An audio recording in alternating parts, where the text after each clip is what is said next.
right, we are going to repot some Novelty Phalaenopsis.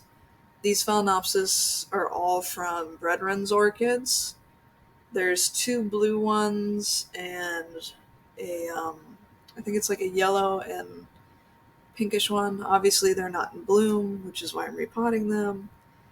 And realistically, I could keep them in the pots that they're in right now, but in my environment, I like to just switch them to this. So I'm keeping some of the moss because it's still pretty fresh, but I'm sorting through it. And I'm not going to keep any that's in the center of the root ball. So right now, you can see I'm just picking through the moss. I wetted it a little bit so the roots aren't grabbing on too much. And just kind of pulling stuff apart because the pot that it was in was a small plastic green pot. And it had basically formed its roots to grow in that pot. And if it's going to live on my lanai, it needs the better airflow. But it's still a smallish pot. And, I mean, some people don't like to reuse stuff, but if I know the grower well, and I have a lot of experience with Bretren's plants, and for the most part, I know the quality of moss and how long it's going to last me, especially when it's in like a smaller plant. It's not like one of their huge plants that they've had growing in the same thing for a while. I will reuse some of it, but I am picking through it. And then I also use styrofoam, which we'll come to in a little bit. I'll use styrofoam sometimes at the base of the pot, and then I always like to put styrofoam, like, the packing peanuts, in the center. And I'll be showing that shortly. Just still picking off the last bit of moss.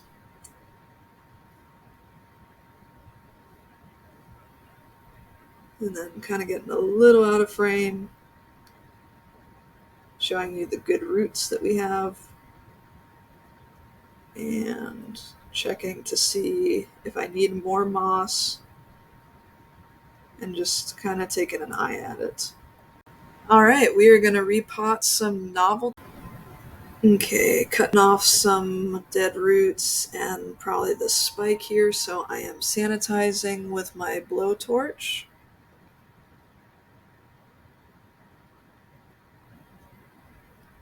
Yep, just sanitizing, and let's see, moving that out of the way now. We're going to cut a few things, cutting some dried roots, because you don't want to have any dying roots in your media because it will make your, right now I'm using moss, so it would make the moss spoil faster if there is rotting elements. So by taking away the older roots or the dried out mushy roots, we have a pretty good chance of success. All right, putting some peanuts in the bottom for drainage, and also saves money on supplies because the peanuts I get free from whatever package I ordered recently. Although it's been a while since I got peanuts. I am putting peanuts into the root ball, like the center of the plant right now. Putting a little bit of moss in the pot. A little bit more. And here comes the plant. I'm positioning the plant in the center because with phals, I like to let mine grow and drape themselves over some, so that way that they're not sitting straight up for decreases the chance of crown rot. It's just kind of more how they naturally grow. They have like a nice lean to them. Adding moss so that this plant's not going anywhere. And then more moss. So this is fresh moss. I don't have the budget to use like high grade moss. This is just, I'd say, generic moss. And then sometimes I'll use tree fern if I can find it, but I just keep an eye on the plant, and if it looks like the moss is going bad, then I'll switch it. Because, I mean, if you want to use tree fern or a better quality moss, the only difference is how long it lasts. But with Phalaenopsis, their roots are so, what's the word I'm looking for? Resilient, I guess. Phals are pretty good at producing roots, and their roots aren't as sensitive as other orchids. There are certain orchids that they say, oh, never repot that orchid, it hates it. Sometimes dendrobiums are like that, and other times, I think it's bifoliate cattleyas and some of the species, because after that cattleya puts out a new growth, if you pot it after all that growth, new roots comes out, you're not getting any new roots. And if you damaged it or it decides it doesn't like it, you're not going to have any roots. So you just have to hope that it makes it till the next growing cycle. And a lot of times they don't. I would say that's one of the easiest ways to kill a plant, repotting or doing something to it at the wrong time. But phals, I find, are pretty easy. For the most part, they don't complain too much. And then I'm packing it in pretty tight with the moss because I do have all that extra aeration with the peanuts. And then if you are going to use peanuts, it's very, very important.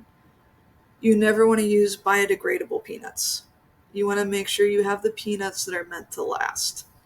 Because there are a lot of new biodegradable peanuts. I know that Moats Orchids ships with the biodegradable peanuts. So what happens is when they are exposed to water, they turn into like this mush. They just disappear. So don't want to use that type of peanut. So a good way to test it, just, run it under the faucet, make sure it stays solid. It should be nice and firm when exposed to water. All right, so just checking the connection, putting the tag in with the pot, because I'm potting 3 of the same type of plants at the same time, so I want to make sure the tags stay with the proper plant. Okay, cutting off. All right, so you watched me do it in slow motion. Here is a sped up version of the same process, basically.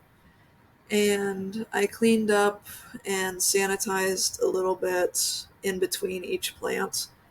And then I'm not as concerned as I would be normally, but these plants they're all from the same grower, and they've all been in the same area, and they're going to be growing in a way where they're already dripping on each other anyway. So I wasn't as paranoid as sanitizing between each plant as much as normal. Speed up of the last phal of the night, and I was still taking proper sanitation precaution. Like I flame between each plant, and depending on what I'm cutting, sometimes I'll flame again. Like if I'm cutting roots, I will flame before I cut a part of the plant.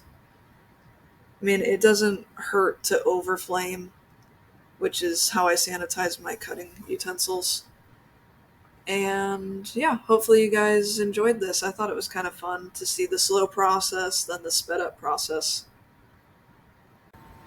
Well, thank you guys so much for watching. Hopefully you enjoyed this video on how to repot Novelty Phalaenopsis.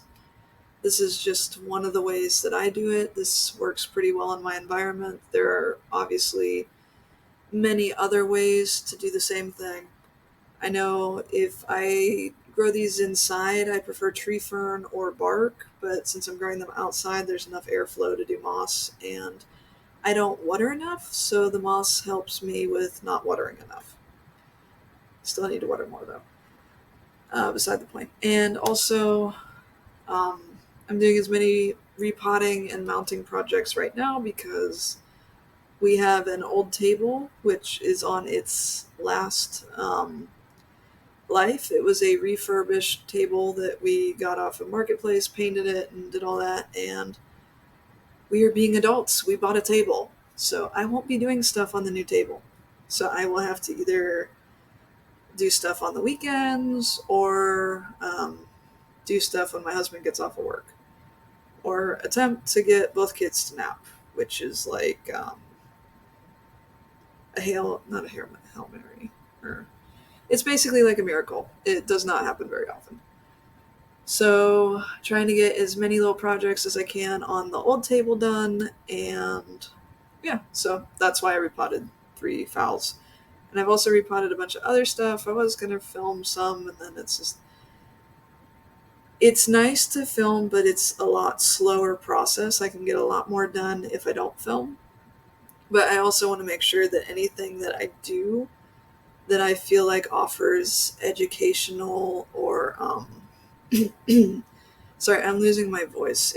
I'm not doing well with all the pollen and the allergens right now. And yeah, so I'm gonna stop talking because I need to go to bed. And yeah, hopefully you like it. You guys know the drill. And if I mentioned before, if there is a specific orchid care related process you would like me to expand upon as far as what I do, feel free to leave a comment.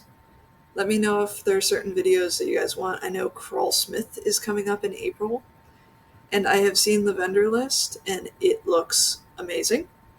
So I will be going there probably Saturday, I think, just because I'm going to meet up with some friends.